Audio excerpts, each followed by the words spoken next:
ठीक है। हेलो मेरे प्यारे दोस्तों, जीएस टाउन के आपके इस यूट्यूब चैनल पे आपका बहुत बहुत स्वागत है। तो जैसा कि हमारी मैथ की सीरीज़ चल रही है क्वेश्चन की, जिसमें हम लोग क्या कर रहे हैं, टॉप एमसीक्यू पीवाईक्यू के द्वारा तैयारी करवा रहे हैं, जिसमें इसमें टॉप एक्सपेक्टेड क्वेश्चन भी आपके हम इसमें करवा रहे हैं, जो कि अपकमिंग जितने भी एग्जाम्स हैं वो आने में आपके पूरे हेल्पफुल होने वाले और बहुत ज़्यादा बेनिफिशियल होने वाला। इस वजह से आप क्या करिए, इसे डेली भाई जो हम लगवा रहे हैं मॉक टेस्ट, इसे जरूर लगाइए। और इफ़ एनी किसी भी क्वेश्चन में आपको क्वेरी होती है तो आप कमेंट बॉक्स में उसे पिन कर सकते हो कि मुझे ये क्वेश्चन में क्वेरी है, तो मैं इसे जरूर सोल्यूशन आपको प्रोवाइड करूंगा। तो चलिए आज के हम अपने फर्स्ट क्वेश्चन से स्टार्ट करते हैं। हमारा फर्स्ट क्वेश्चन क्या कह रहा है, कह रहा है कि ए 12 दिनों में एक काम कर सकता है और बी 20 दिनों में। यदि वे एक साथ 5 दिनों के लिए काम करते हैं और शेष कार्य 3 दिनों में सी द्वारा पूरा किया जाता है, तो सी अकेले उसी कार्य को कितने दिनों में कर सकता है। ठीक है, कर सकता है। तो आपके ऑप्शन आपके 50, 35 है, 25 और 45 ये दिया हुआ है। तो चलिए हम स्टार्ट करते हैं। पढ़िए क्या कहा, ए 12 दिनों में काम कर सकता है। तो हमने कहा, लिखा हुआ ए 12 दिनों में एक काम को कर रहा है, तो हमने कहा ये जो वर्क कर रहा है वो 12 दिनों में ये कर रहा है। ठीक है, फिर हमने कहा बी 20 दिनों में। अब बी जो काम कर रहा है वो कितने दिनों में कर रहा है, बी हमारा कर रहा है 20 दिनों में कर रहा है। ठीक, यहाँ तक तो कोई दिक्कत ही नहीं होगी आपको। ए के उसने कहा 12 दिन में कर रहा है, बी हमारा 20 दिनों में कर रहा है। तो अगर हम बात करें इन दोनों की एलसीएम लेने की बात करें, 20 और 12 का हम बात करें, तो कितना ले सकते हो आप, इसका 60 ले सकते हो। यानी कि ये हमारा 60 जो आ गया, हमारा क्या हो गया, ये वर्क डन हो गया, यानी टोटल वर्क हमारा ये हो गया 60। अब अगर हम बात करते हैं इफिशियंसी की, जब हम इफिशियंसी की बात करेंगे तो हमने कहा 12 पचे 60 यानी कि 5 हो गया।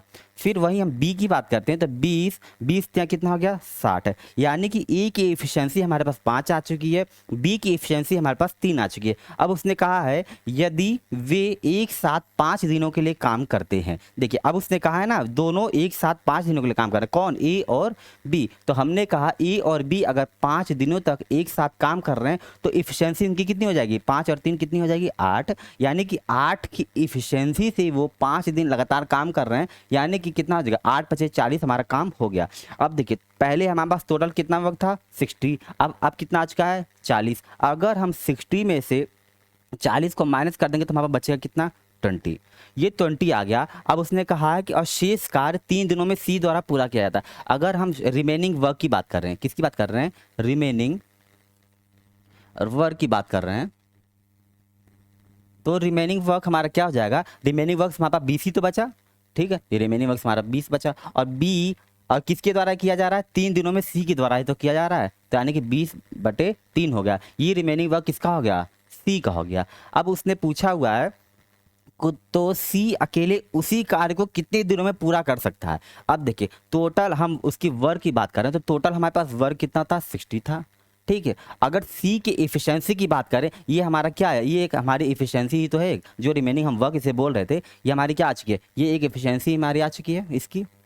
ठीक है, इस इफिशियंसी से हम क्या करेंगे, इसको डिवाइड करिए, यानी कि 20 अपॉन कितना कर लेंगे 3, यानी कि आप कर लीजिए 60 इंटू 3 अपॉन कितना होगा 20, 20 तिया 60 और 3 3 9, यानी कि 9 जो हमारा ये कर रहा है, ये टोटल हमारा वो कर रहा है, इतने अकेले कार्य कर सकता है। ठीक है, तो कार्य कितने दिनों में कर सकता है, ये आपके ऑप्शंस हैं, ये आपके ना होकर के, यानी कि आंसर इसका क्या हो जाएगा, 9 दिन में आपका काम कर लेगा। ठीक है, तो चलिए आइए सेकंड क्वेश्चन की तरफ आगे बढ़ते हैं। सेकंड क्वेश्चन हमारा क्या कह रहा है कि 13, 18, 19 और x का औसत यदि 16 है और 27, 12, 15 x और y का औसत यदि 18 हो तो y का मान ज्ञात कीजिए। अगर आपको उसको y का मान निकाला, तो अब हम जान रहे हैं कि इसने क्या बोला हुआ है आपको, the average of 13, 18, 19 and x is 16 and the average of 27, 12, 15 x and y is 18। तो देखिए, तो सबसे पहले हम इसे कर सकते हैं। हमने कहा अगर एवरेज की बात कर रहा है तो यानी कि 13 दिया हुआ है, प्लस करिए इसको, प्लस का 18 करिए, प्लस करिए कितना 19, प्लस का x किया और सबका एवरेज कितना दिया हुआ है, सबका एवरेज हमको दे रखा हुआ है यहाँ पे 16 दिया हुआ है, तो इसको आप लिख लीजिए प्लस x इक्वल टू कितना हो जाएगा हमारे पास 16, एवरेज दिया, क्योंकि ये टोटल हमारे पास नंबर कितने 1 2 3 4 टोटल, तो इसको यानी कि क्या जाएगा मल्टीप्लाई 4 कर देंगे। इसको आप ऐड करिए 9 और 8 कितना हो गया 17, 17 और 3 20, 20 का 0 कैरी 2। ठीक, फिर इसका 1 2 3 और 3 और 2 कितना हो गया 5, यानी कि 50 हो गया। 50 हो गया, 50 प्लस का x इक्वल टू कितना आ गया हमारे पास 16 चौके 64 हो गया। ठीक। अब हम बात करते हैं x की। अगर हम यहाँ से x निकाल रहे हैं तो हमारे पास x की वैल्यू हमारे पास कितनी आ जाएगी, हमारे पास 14 आ जाएगी। यानी कि 64 में से आप 50 को माइनस कर देंगे, हमारे पास x की वैल्यू 14 आ गई। फिर उसने कहा है आपके पास 27 यानी 27, 12, 15 और x और y का औसत 18 है। तो यानी कि दूसरे पे चलिए, सेकंड पे, यानी कि 27 प्लस 12 प्लस 15 प्लस x। अब x की वैल्यू कितनी आ चुकी है 14, इसे 14 पुट कीजिए, plus y is equal to इसका एवरेज कितना दिया हुआ 18। और टोटल नंबर्स कितने हैं हमारे, कितने हैं 5 हैं, तो इसको क्या करिए 5 से मल्टीप्लाई कीजिए।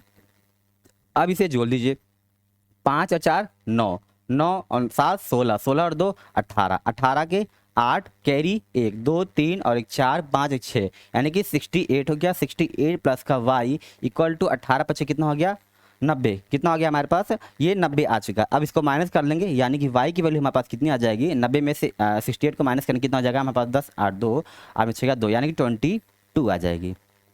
एक तो x की वैल्यू हमारे पास 14 आ चुकी है और एक y की वैल्यू हमारे पास कितनी आ चुकी है 22 आ चुकी है। तो अब देखिए हमको पूछा उसने क्या था, आपको y का ही तो मान पूछा हुआ था, यानी कि y की वैल्यू कितनी आ चुकी है 22। That is option number C आपका करेक्ट हो जाएगा। चलिए थर्ड क्वेश्चन की तरफ आगे बढ़ते हैं। थर्ड क्वेश्चन हमारा क्या कह रहा है, थर्ड क्वेश्चन कह रहा है कि एक विद्यालय है जिसमें लड़कों की संख्या और लड़कियों की संख्या के साथ का अनुपात 65 दिया, इसको 6:5 कर लीजिए, 6:5 है, तथा लड़कियों की संख्या और तथा शिक्षकों की संख्या के साथ का अनुपात 7, इसको 2 ही का 72 लिखा है, 7:2 है। तो विद्यार्थियों की संख्या का शिक्षकों की संख्या के साथ का अनुपात इसने पूछ रखा हुआ है। तो चलिए हम स्टार्ट करते हैं। ठीक है, उसने कहा ना लड़कों की संख्या और लड़कियों की संख्या के साथ का अनुपात दिया, यानी कि लड़कों की संख्या यानी कि दैट इज अ बॉय, ठीक है, यानी कि लड़कों की संख्या यानी कि बॉय, लड़कियों की संख्या यानी कि हमने गर्ल मान लिया, ठीक है, हमने इसे गर्ल कर लिया। दोनों की अगर हम अनुपात की बात कर रहे हैं रेशियो की, तो दोनों का रेशियो कितना है हमारे पास में 6, रेशियो कितना है 5 है, ठीक है, तो 6 रेशियो हमने 5 कर लिया। फिर उसने कहा है लड़कियों की संख्या का शिक्षकों की संख्या के साथ में, यानी कि जो गर्ल्स हैं और टीचर की, एक टीचर भी हमको यहाँ लेना पड़ेगा, ठीक है। अब गर्ल्स का उसने दिया हुआ कि टीचर के साथ में अनुपात कितना दिया 7 दिया हुआ, अनुपात कितना दिया हुआ 2 दिया। आप एक चीज़ हमेशा याद रखिए, जब रेशियो में आप लिख रहे हो तो जितना अनुपात जिसमें दिया हुआ उसको उसी के साथ में लिखना है। जैसे बॉय गर्ल्स का दिया था तो 6:5 लिख लिया, वहीं अब गर्ल्स और टीचर का दे रखा तो हम गर्ल्स के नीचे ही हम इसको लिखेंगे, बाकी टीचर। अब हम करते क्या है, अगर हमारे पास ये देखिए ये हो गया 5, तो इसके साथ में पेयर बनाने के लिए हम इसे 5 ले लेते हैं, यहाँ पे क्या कर लेते हैं, यहाँ पे हम 7 कर लेंगे, यहाँ तक कोई दिक्कत नहीं होगा। फिर उसने पूछा विद्यार्थियों की संख्या का शिक्षकों की संख्या के साथ अनुपात पूछा हुआ है। अगर बात करते हैं हम इसकी तो कितना हो गया 6 सत्ते कितना हो गया 42, ठीक है। फिर 5 सत्ते कितना हो गया 35, ठीक है। फिर 5 2 जा कितना हो गया 10 हो गया, 5 2 जा हमारा पूरा 10 हो चुका है। अब उसने पूछा विद्यार्थियों की संख्या का, विद्यार्थी कौन है, विद्यार्थी यही दोनों तो हैं बॉय और गर्ल मिलकर के, और इनकी संख्या कितनी टोटल हो जाएंगी 5 2 7 4 3 7, यानी कि 77 तो टोटल हो जाएंगे। यानी कि बोला ना विद्यार्थियों की संख्या का, यानी कि विद्यार्थियों की संख्या यानी कि 2 ही विद्यार्थी हैं, एक बॉय है एक गर्ल, इनका ऐड किया हमने 77 हो गया। उसने बोला किसके साथ में, शिक्षकों की संख्या, शिक्षक कौन है हमारे पास टीचर है, और टीचर कितने अनुपात में है 10 अनुपात में है, यानी कि हम ये कह सकते हैं कि 77:10 का जो रेशियो आ रहा है वो हमारा इनके बीच में अनुपात है, यानी कि हमारा ऑप्शन नंबर कौन सा हो जाएगा, ऑप्शन नंबर आपका सी करेक्ट हो जाएगा। चलिए आइए फोर्थ क्वेश्चन की तरफ आगे बढ़ते हैं। फोर्थ क्वेश्चन पढ़िए क्या कह रहा है, कह रहा है कि एक कंपनी है, ठीक है भैया, एक कंपनी है अपने विक्रेता को कुल बिक्री पर 12% का कमीशन दे रही है, ठीक है। कंपनी क्या कर रही है, वो विक्रेता जो भी था उसको 12% का कमीशन दे रही थी, और 45 रुपए से जब अधिक बिक्री कर रहा था ना तो उसे 1% का उसे क्या बोनस दे रही थी, ठीक है। यदि वह कुल बिक्री में से अपनी कमाई को घटाने पर, यानी कि हटा दिया उसने, तो 31365 रुपये जमा करवाता है। तो कुल बिक्री क्या है, आपके ऑप्शंस दिए हुए हैं, ठीक है। पढ़ लीजिए अच्छे से, एक बार आप भी रिपीट आउट कर लीजिए, फिर हम सॉल्यूशंस को स्टार्ट करते हैं। चलिए स्टार्ट किया जाए हम लोग। कह रहा ना एक कंपनी अपने विक्रेता को कुल बिक्री पर 12% का कमीशन देती है और 4500 रुपये से अधिक बिक्री पर 1% का बोनस देती है। देखिए अब 4500 रुपये के, जब 45 रुपये था उसकी 1% की जब अधिक बिक्री हो रही थी 1% की, तभी तो बोनस दे रहा था। यानी कि 100 की बात करें, यानी कि ये कितना 1% है, ये हो गया हमारे पास 45। कितना हो गया 45। यानी कि जो विक्रेता है वो क्या कहेगा, वो कहेगा ऐसा करो तुम 12% का कमीशन तो दे ही दे रहे हो कुल बिक्री पर, लेकिन ऐसा करो भैया 1% का जो बोनस है ना वो तो भैया मुझे बिक्री पे पूरा चाहिए। यानी कि 45 रुपये वो एक्स्ट्रा और मांगेगा, वो कहेगा मुझे 45 रुपये और एक्स्ट्रा चाहिए। ठीक है, यानी कि 45 रुपये हमारे पास आ चुका है। ठीक है, अब ये 45 रुपये जो हमारे पास आ चुका है, तो उसकी कमाई कितनी हो रही थी टोटल, यानी कि कमाई इतनी मिल रही थी, यानी कि 31365 3165 को, यानी कि इसमें क्या 45 रुपये आप माइनस कर लीजिए, 45 का माइनस करोगे तो कितना हो जाएगा हमारे पास 02, ये जगह 3 और ये 31, यानी कि 31320 आपका ये हो जाएगा। यानी कि अब ये हो गया। अब उसने क्या कहा, कंपनी अपने विक्रेता कुल बिक्री पे 12% कमीशन दे रही थी। ठीक है, 4500 रुपये अधिक बिक्री पे 1% का बोनस दिया, तो हमने 45 रुपये और एक्स्ट्रा वो मांग रहा है। ठीक है, यदि वह कुल बिक्री में से अपनी कमाई को हटाने पर उसकी बिक्री जितनी भी हो रही है उसमें 45 रुपये उसने और रख लिया, तो यानी कि 45 रुपये हमने कुल बिक्री उसमें से माइनस कर दिया, तो 31365 में से इतना हो गया 31320 बच गया। ठीक है, अब इतना कह रहा है, तब यानी कि अब देखिए उसके 12% कमीशन मिल रहा था उसे ऑलरेडी पहले, उसने कहा मुझे 1% कमीशन और चाहिए, यानी कि टोटल कमीशन कितना मांग रहा है वो 13% का कमीशन मांग रहा है। अगर पूरे को हटा दिया जाए 100 में से, अगर हम 13 को माइनस कर दें तो हमारे पास टोटल कितना बच गया, हमारे पास 87% ही तो बच गया। अब जो ये 87% है वो आपका टोटल किसके इक्वल हो जाएगा, जो आपके पास ये अमाउंट आ चुका है, कौन 31320 इसके इक्वल आ चुका है। ठीक है, अब इसको 87% बराबर 31320, अगर इसे हम 100% की बात करें, किसकी, यानी कि 100% की बात करेंगे, तो हमारे पास इसकी वैल्यू क्या आ जाएगी 36,000 हो जाएगी, यानी 36,000 हमारी ये वैल्यू हो जाएगी, ये हो जाएगी। और ऑप्शन नंबर हमारा क्या हो जाएगा, डी ऑप्शन आपका करेक्ट हो जाएगा। ठीक, चलिए आगे तरफ बढ़ते हैं। तो कुल बिक्री वो आपकी वही हो गई थी। नंबर 5वें क्वेश्चन की तरफ बढ़ते हैं आगे। 5वां हमारा क्वेश्चन क्या कह रहा है, 150 रुपये का ब्याज अर्जित करने के लिए 4% प्रति वर्ष की दर से 6 महीने के लिए साधारण ब्याज पर कितनी राशि दी जानी चाहिए। आपके ऑप्शंस हैं रुपये 5,000, रुपये 7,500 है, रुपये 10,000 है, रुपये 15,000 है। ठीक है, तो उसने कहा 15,000 रुपये का ब्याज है। ठीक है, चलो भैया 15,000 का ब्याज है, यानी कि सिंपल इंटरेस्ट 150 दे रखा हुआ है। ठीक है, चलिए फार्मूला लगा लेते हैं हम। सिंपल इंटरेस्ट का फार्मूला आपको पता होता है। सिंपल इंटरेस्ट कहता है क्या, P into R into T upon क्या हो जाता है 100, यही फार्मूला होता है हमारे पास। ठीक है, अब उसने कहा 150 रुपये का ब्याज अर्जित करने के लिए, यानी कि ये ब्याज यही तो है सिंपल इंटरेस्ट, यानी कि 150 रुपये आपने यहाँ लिख ली। फिर हम बात करते हैं मूलधन की, यानी कितनी राशि दी जानी चाहिए। वो राशि कौन सी, पी ही तुम्हारी वो राशि है, तो पी को हम पी ही रहने देते हैं। फिर अब बताइए रेट की हम बात करते हैं, रेट कितना दिया हुआ है अर्जित करने के लिए 4% प्रति वर्ष की दर से, 4% की बात की, यानी कि 4 तुम्हारा रेट हो गया। ठीक है, वहीं अब टाइम की बात कर रहे हैं, टाइम इसने क्या किया, दर से 6 महीने के लिए साधारण ब्याज। देखिए अब उसने 4% प्रति वर्ष की दर से जब बात की और 6 महीने के लिए बात कर रहा, तो 6 महीने का मतलब क्या हो गया 1/2 हो गया। ठीक है, फिर इसे 100 से आप क्या करिए, इसे डिवाइड कर लीजिए। फिर 2 कम 2, 2 दूनी 4, ये कितना होगा आपके पास 150 और ये 00 हो जाएगा। ठीक है, इक्वल टू कितना हो जाएगा हमारे पास 2p, 2p हो गया। अब p की वैल्यू हमारे पास कितनी आ जाएगी, p की वैल्यू हो जाएगी 2 कम 2, 2 सत्ते 14, 2 5 10, यानी कि 00, यानी कि 7500। ये हमारी वो राशि होगी। उसने पूछा था ना कितनी राशि दी जानी चाहिए, तो वो राशि आपकी 7500 हो जाएगा। ऑप्शन नंबर आपका क्या हो जाएगा, बी करेक्ट हो जाएगा। चलिए आपको 6th क्वेश्चन की तरफ आगे बढ़ते हैं।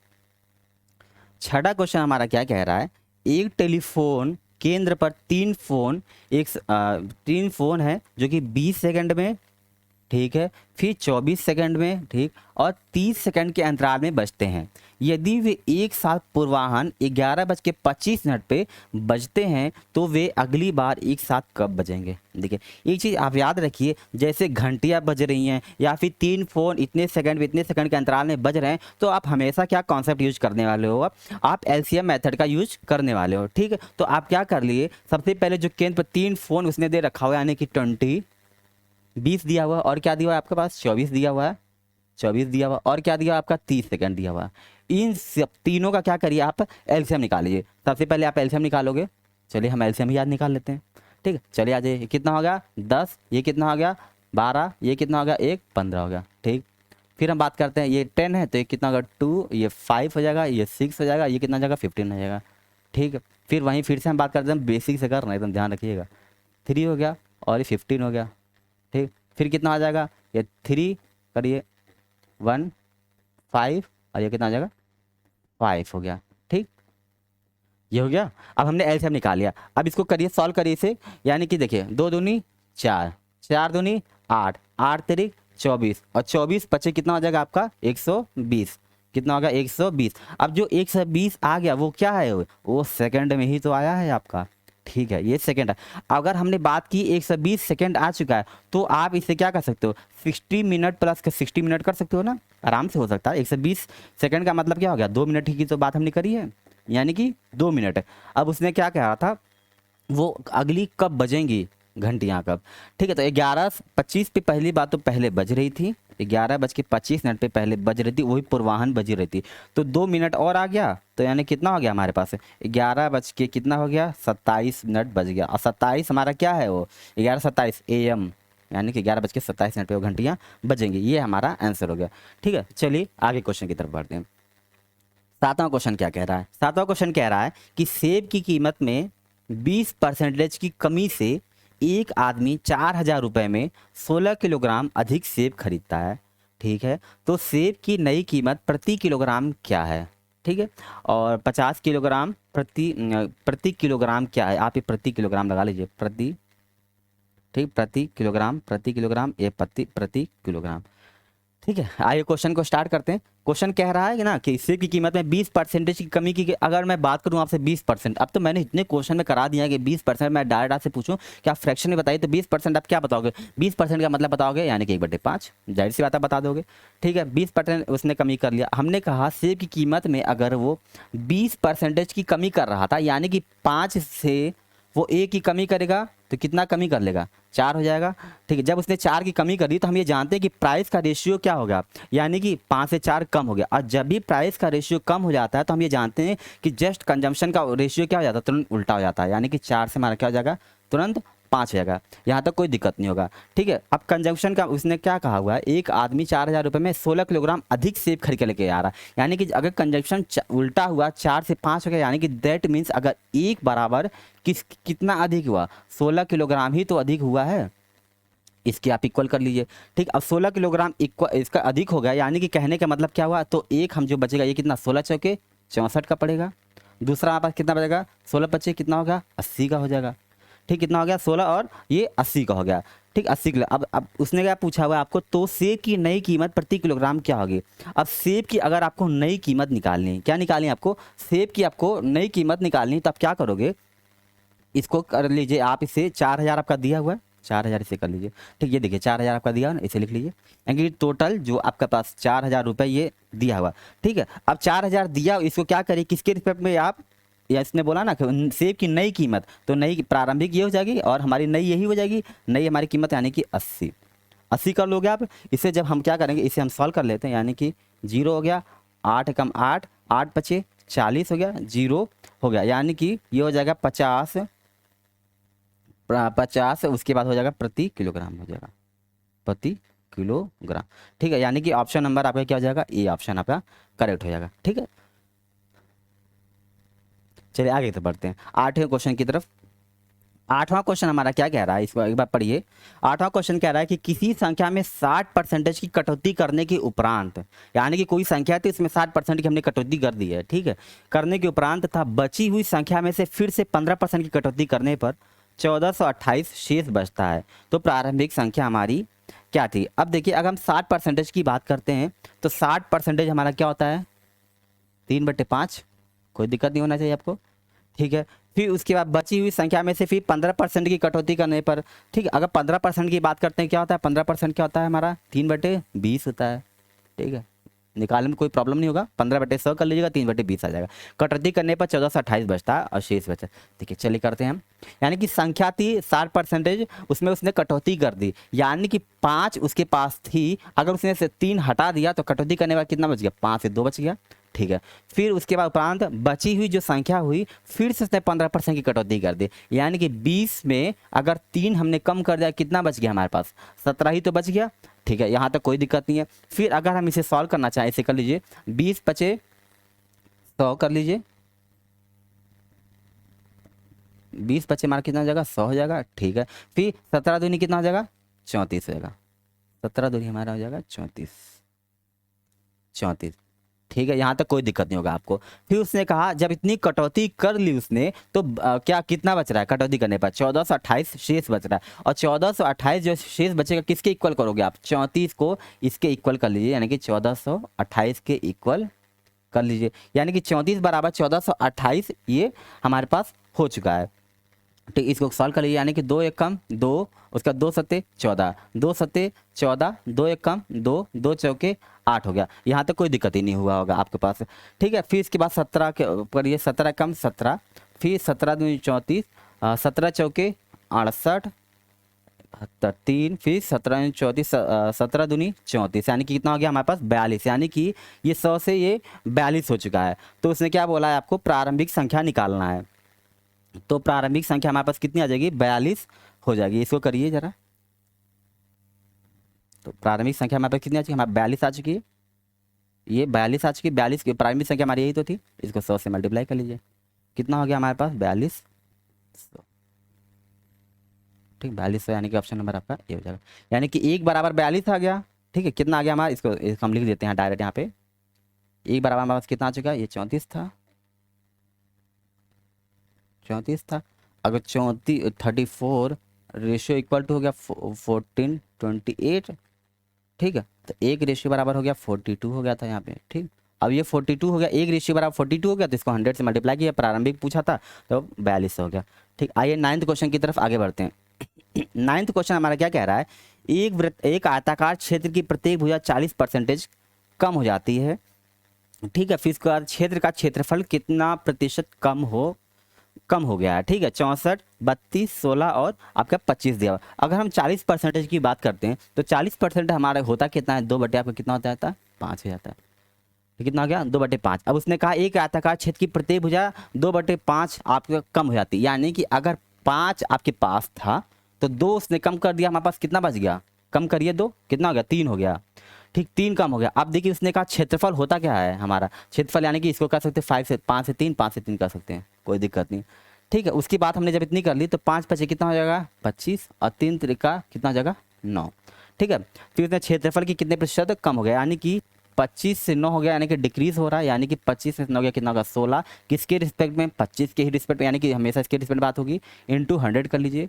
100 क्या 25 से कम 25, 25 चौका 100, यानी कि 16, 16 चौके कितना हो जाएगा 64, 16 चौके कितना हो जाएगा 64, यानी कि क्षेत्र का जो क्षेत्रफल कितने प्रतिशत कम हो गया आपका, कम कितना हुआ 64%, यानी कि आपका कम हो गया। ऑप्शन नंबर आपका ए करेक्ट हो जाएगा। चलिए 10th क्वेश्चन की तरफ आगे बढ़ते हैं। 10th क्वेश्चन हमारा क्या कह रहा है, इफ 3x², ये x² लिखा हुआ है आपको, जो x2 आपको नजर आ रहा है, 3x² प्लस का ax प्लस 7 को x माइनस 3 से विभाजित किया जाता है तो शेष आपका 27 बचता है। तो आपको a की वैल्यू आपको फाइंड करनी है। तो आप क्या करिए, जो आपको ब्रैकेट में दिया ना कि 3x² प्लस ax प्लस 7 को x माइनस 3 से विभाजित करना है, तो आप कर लीजिए x माइनस 3 इक्वल टू आप 0 कर लीजिए, यानी कि that means x equal to कितना हो जाएगा आपके पास 3। अब ये जो x की वैल्यू आ चुकी है इसको क्या करिए सबके साथ में इसको पुट करते चलिए, यानी कि हम पुट करते हैं, यानी कि 3x² यानी कि 9 हो गया। ठीक है, प्लस ax यानी कि 3x हो जाएगा। ठीक है, प्लस करिए, उसका प्लस क्या आपने यानी कि 7 हो गया। उसने कहा विभाजित किया जाता तो शेष कितना बच रहा है आपके पास 27 बच रहा था।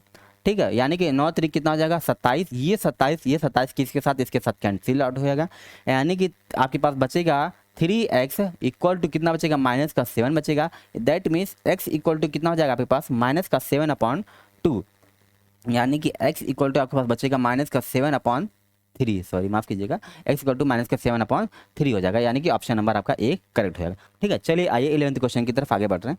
11वां क्वेश्चन आप पढ़िए क्या कह रहा है, कह रहा है कि यदि x प्लस 1/x बराबर 2 हो तो x की पावर 1/8 ये होना चाहिए, x की पावर 1/8 माइनस 1/x की पावर 108 है, तो इसकी वैल्यू क्या होने वाली है। तो ये तो बहुत सिंपल है। इसमें सिंपल सा, क्योंकि ये 2 दिया तो आप क्या करिए, इसको 1 पुट करिए, कितना हो गया 1, क्योंकि 1 और इसको करोगे आप कितना हो जाएगा, ये भी 1 करिए, यानी कि 1 और 1 कितना हो जाएगा आपके पास 2 हो जाएगा। ठीक है, दैट मीन्स यानी कि आपने 1 को पुट करने पर सेटिस्फाई कर रहा है 2, तो आप क्या करिए x की पावर 108 दिया हुआ माइनस 1 अपॉन एक्स की पावर 108 दिया हुआ, यानी कि इसको आप 1 पुट करिए, 1 माइनस का 1 अपॉन 1 कितना हो जाएगा आपके पास 0, कितना हो गया आपके पास 0, यानी कि ऑप्शन नंबर आपका डी ही करेक्ट हो जाएगा। ठीक है, नंबर 12th क्वेश्चन क्या कह रहा है, आज का हमारा सेकंड लास्ट क्वेश्चन कह रहा है कि if sin x plus cos x equal to root two sin 90 degree minus का x then cot x equal to आपका क्या होने वाला है। ठीक है, तो चलिए आइए स्टार्ट करते हैं। चलिए, इसने कहा sine x plus cos x equal to root का 2 साइन 90 माइनस का एक्स। ठीक है, तो आपके कॉट की वैल्यू पूछ रखी है। अब एक चीज़ आप जानते हो, अगर साइन 90 माइनस थीटा जैसे हम जानते हैं, तो साइन 90 माइनस थीटा होता कितना है, हमारा कॉस थीटा होता है, तो हम इसे लिख सकते हैं साइन एक्स प्लस का कॉस एक्स इक्वल टू लिख सकते हो आप रूट 2 साइन 90 माइनस थीटा क्या होता है, कॉस थीटा होता है, तो हम इसे कॉस एक्स लिख लेंगे। यहाँ तक कोई दिक्कत नहीं होगा आपको। फिर हमने क्या किया, आपके पास जो साइन एक्स आपको यहाँ लिखा हुआ ना, इसको यहीं रहने दीजिए, आप कॉस क्या करिए इधर लेते जाइए, राइट हैंड साइड में लेते जाइए, यानी कि रूट 2 कॉस एक्स हो जाएगा माइनस का कॉस एक्स हो जाएगा आपके पास यहाँ पे। ठीक, अभी कॉस एक्स हो गया, अब आप क्या कर सकते हो, साइन एक्स एकदम बेसिक से आपको बता रहे, एकदम कोई दिक्कत नहीं होगी। ठीक है, कॉस एक्स इक्वल टू ये हो जाएगा रूट का 2 माइनस का कितना हो जाएगा 1, यानी कॉस एक्स को हमने कॉमन ले लिया यहाँ पे। ठीक है, अब उसने पूछा क्या आपसे, कॉट एक्स की वैल्यू इसने पूछी हुई है, तो कॉट आप जानते हो, अगर कॉट आपकी बात करूँ आप कॉट थीटा की, तो कॉट थीटा होता क्या है, कॉस थीटा अपॉन क्या हो जाएगा साइन थीटा होने चाहिए, तभी तो आपका कॉट फॉर्म करेगा। ठीक है, अब हमने कर लिया कॉट, अरे सॉरी माफ़ कीजिएगा,